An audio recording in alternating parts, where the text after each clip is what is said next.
আল্লাহ বলেন কিয়ামতের দিন আমি ইনসাফের মানদণ্ড স্থাপন করব। ইনসাফের মানদণ্ড কত বড় মানদণ্ড গভীর। আল্লাহর নবীজি বলেন দাউদ আলাইহিস সালাতু ওয়াস সালাম স্বপ্নে দেখেন আল্লাহকে বলছেন, ওগো মালিক, আমাকে আপনার ইনসাফের মানদণ্ডটা একটু দেখায় দেন। ইয়া রাব্বি কিফাতাইল মিজান, আপনার যে ইনসাফের মানদণ্ড কবি, ইনসাফের মানদণ্ডে দুইটা পাল্লা থাকবে। পাল্লা তো দুইটা থাকে। আল্লাহ নবী দাউদ বলেন, ওগো রব্বুল আলামিন, আপনার ইনসাফের মানদণ্ডের পাল্লাগুলো কত বড় গভীর আমাকে দেখায় দাও। দাউদ আলাইহিস সালাতু ওয়াস সালাম বলেন, আল্লাহ পাক আমাকে ইনসাফের মানদণ্ডের পাল্লাগুলো দেখায় দিলেন। দাউদ নবী বলেন, এত বড় একটা পাল্লা 7 আসমান 7 জমিনের চেয়েও আরো বড়। এক পাল্লা 7 আসমান 7 জমিনের চেয়েও আরো বড়। এইবার দাউদ আলাইহিস সালাতু ওয়াস সালাম এত বড় পাল্লার বিবরণ আমাদের সামনে তুলে ধরলেন। আল্লাহর নবী বলেন, উম্মাহ শুনো, তুমি যখন সুবহানাল্লাহ বলবা, তোমার 7 আসমান 7 জমিনের চাইতে বড় ইনসাফের মানদণ্ডের নেকির পাল্লা অর্ধেকটা আল্লাহ ভরে দেন। আল্লাহর নবী হযরত রাসূল করিম সাল্লাল্লাহু আলাইহি ওয়াসাল্লাম বলেন, ওয়ালহামদুলিল্লাহি মিলউহু, আর কেউ যদি আলহামদুলিল্লাহ বলে, আল্লাহর নবী বলেন, তার পুরাটা ইনসাফের মানদণ্ডের পুরাটা পাল্লা ভরে যায়। কি বললে? বলেন না, বলেন না একবার জোরে সুরে। তো কি আলহামদুলিল্লাহ, এটা শুধু শুকরিয়াই আদায় করে না মানুষ, এই আলহামদুলিল্লাহর মাধ্যমে আল্লাহ পুরাটা নেকির পাল্লা সওয়াব দিয়ে ভইরা দেন। শুধু নেকি হয় না, দুনিয়াবি ফায়দাও হয়।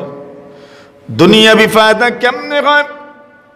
এই পৃথিবীতে আপনি আমি যারা পরিশ্রম করি, সারাদিন পরিশ্রম করতে হয় পরিবার চালানোর জন্য, জীবিকার ব্যবস্থা করার জন্য। আল্লাহর বান্দারা কত কষ্ট করি, আপনি দেখলে আশ্চর্য হবেন। যারা প্রবাসে থাকে, এই মানুষগুলো কি পরিমাণ কষ্ট করি তা আপনি জানবেন না, আপনি দেখবেন না। একমাত্র প্রবাসী ছাড়া কেউ জানে না। আরে দেশে থাকলে তো কমপক্ষে স্ত্রী পুত্র সামনে আছে, সারাদিন কষ্টের পরে বাড়িতে আসলে পরে স্ত্রীকে বলা যায়, আমার পায়ে ব্যথা করেন, একটু খেদমত করো। স্ত্রী খেদমত করেন, একটু আরাম তো করা যায়। সন্তানগুলো পা টিপে দিতে পারেন, শরীরে ব্যথা করে সন্তান শরীরে টিপে দেন। কিন্তু প্রবাসে যারা থাকে, এরা তো ইচ্ছা করলে এই সুযোগটাও পায় না, এই খেদমতটাও পায় না। এদের কষ্টের তো কোনো তুলনা হইতে পারে না। আল্লাহর নবী সাল্লাল্লাহু আলাইহি ওয়াসাল্লাম বলেন, আল্লাহর কোন বান্দা বান্দি যদি এই তাসবিহ তাহমিদ আর তাকবীর সুবহানাল্লাহ আলহামদুলিল্লাহ আল্লাহু আকবার যদি পড়েন, আল্লাহ পাক তার পেরেশানি দূর করবেন, কষ্ট দূর করে দিবেন। ফাতিমাতুজ জাহরা রাদিয়াল্লাহু তাআলা আনহা আম্মা জান আয়েশা সিদ্দিকা রাদিয়াল্লাহু তাআলা আনহার কাছে গেলেন, ওগো আম্মা জান, আল্লাহর নবীজির কাছে এসেছিলাম, আব্বা জানের কাছে এসেছিলাম। আমার গনে আটা পিসার চাকি আছে, ওই চাকিটা ঘুরাইতে ঘুরাইতে আমার হাতের মধ্যে খুসা উঠে গেছে, ঠুসা উঠে গেছে, খুলস উঠে গেছে, আমার হাতটা ফুলে গেছে, আমার হাতে ইনজুরি হয়ে গেছে। আল্লাহর নবীজিকে যদি একবার বলতেন, আল্লাহর পয়গম্বর যদি একজন খাদিমা আমাকে দিতেন, সেবিকা যদি দিতেন, কত সহযোগিতা হইতো আমার। আল্লাহর নবীর স্ত্রী আম্মা জান আয়েশা বলেন, ঠিক আছে, নবী আসলে পরে আমি তোমার কথা তুলে ধরব। ফাতেমা চলে আসলেন, নবীজি আসলেন, এইবার আম্মা জান আয়েশা বলেন, আল্লাহর নবী গো, ফাতেমা এসেছিলেন, বড় কষ্টের কথা শোনা গেছে, চাকাটা ঘোরাতে ঘোরাতে, আটা পিসা গম পিসার চাকিটা ঘোরাতে ঘোরাতে হাতের মধ্যে কুলস উঠে গেছে। ওগো নবীজি, আপনি যদি একজন খাদিমার ব্যবস্থা করে দিতেন, একজন সেবিকার যদি আপনি ব্যবস্থা করে দিতেন। আল্লাহর নবী বলেন, না, ব্যবস্থা করে দেয়া যাবে না। আমি যতক্ষণ পর্যন্ত মদিনার প্রত্যেকটা মানুষকে গোলাম বান্দির সেবা দিতে না পারব, ততক্ষণ পর্যন্ত আমি আমার কোনো আত্মীয় স্বজনকে আমি কোনো গোলাম বান্দির সার্ভিস দিতে পারবো না। আল্লাহর নবীজি কিন্তু বাবাদের মনে সন্তানদের জন্য আলাদা একটা মহব্বত থাকে, বিশেষ করে মেয়েদের প্রতি একটা মহব্বত থাকে, ঠিক না বে ঠিক?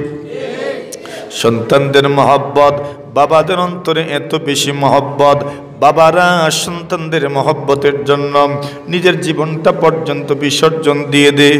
আর বিশেষ করে মেয়ে যদি হয়, মেয়েকে বিয়ে দিলে পরে বাবারা মেয়ের পক্ষ থেকে কোনো আবেদন শুনলে, কোনো আবদারের কথা জানলেন, ওই আবদারটা পুরা করার জন্য পাগলের মতো হয়ে যায়। কেন? নিজের মেয়েকে অন্যের বাড়িতে পাঠাইছেন, বিয়ে দিছেন। আল্লাহর হাবিব সাল্লাল্লাহু আলাইহি ওয়াসাল্লাম এইবার আম্মা জান আয়েশা সিদ্দিকা রাদিয়াল্লাহু তাআলাকে তো জবাব দিলেন। ফাতেমার বাড়িতে আস্তে আস্তে রাত্রে রওনা হইলেন। যে সময় রাত্রে রাসূল ফাতেমার বাড়িতে গেলেন, গিয়া দেখেন দুজন ঘুমিয়ে যাচ্ছেন। আলী আর ফাতেমা দুজন ঘুমিয়ে যাচ্ছেন। আল্লাহর পয়গম্বর দরজার মধ্যে করাঘাত করলেন, দরজা খুলো ঘম। দরজা খুলে দেখা যায়, আরে আমাদের দরজার সামনে আকায়ে নামদার তাজদারে মদিনা বিশ্বনবী আমাদের দরজার সামনে দাঁড়ানো। সুবহানাল্লাহ, জোরে বলেন। আম্মা জান আয়েশা সিদ্দিকা রাদিয়াল্লাহু তাআলা আনহার জবান থেকে নবীজি ফাতেমার দুঃখ দুর্দশার কথা শুনছেন, যে এমন নয়, নবীও তো জানেন, আলীর অবস্থা নবীজিরও তো জানা আছে। এইবার নবীজি আস্তে আস্তে ঘরে প্রবেশ করলেন। দুজন উঠে দাঁড়াতে চান, আল্লাহর নবী বলেন, না না, যেভাবে আছো এইভাবেই থাকো।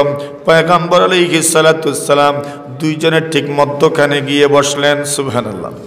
দুজন বিছানায় আছেন, ঠিক মধ্যখানে পয়গম্বর গিয়ে বসলেন আর বলেন, ইদা আতাইতুমা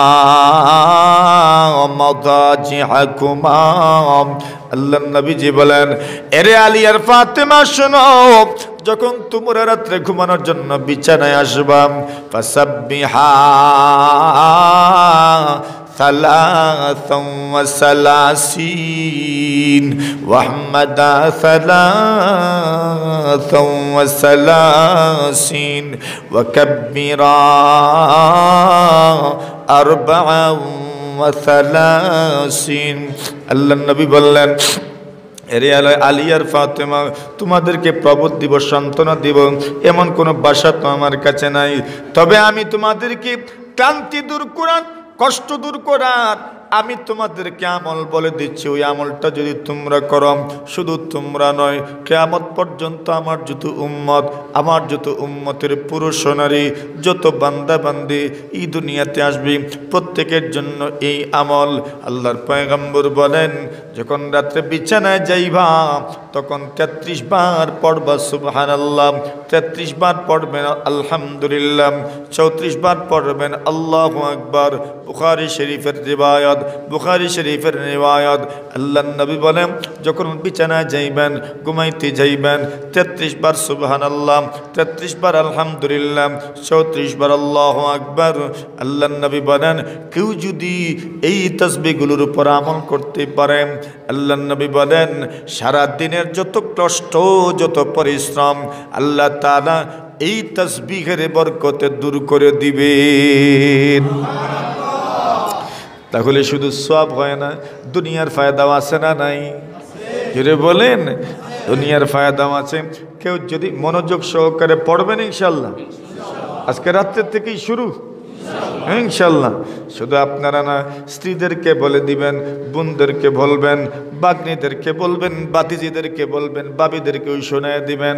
এই আমল যেন হয় 33 বার সুবহানাল্লাহ, 33 বার আলহামদুলিল্লাহ, 34 বার আল্লাহু আকবার। ঘুমানোর সময় যদি কেউ পড়তে পারেন, সারাদিনের কষ্ট আল্লাহ পাক দূর করে দিবেন। এটা আপনি অনুভব করবেন, পড়লে পরে দেখবেন শরীর অন্যরকম একটা আরাম অনুভব করবেন। আমরা করি আলহামদুলিল্লাহ, আপনারা করবেন ইনশাআল্লাহ। বাদ দিয়েন না কেউ। রাসূল করিম সাল্লাল্লাহু আলাইহি ওয়াসাল্লাম আমাদেরকে শিখিয়ে দিয়েছেন। তো তাসবিহ এগুলো শুধু সওয়াবই হয় না, বরং দুনিয়াবি কষ্টও কি হয়, দূর হয়।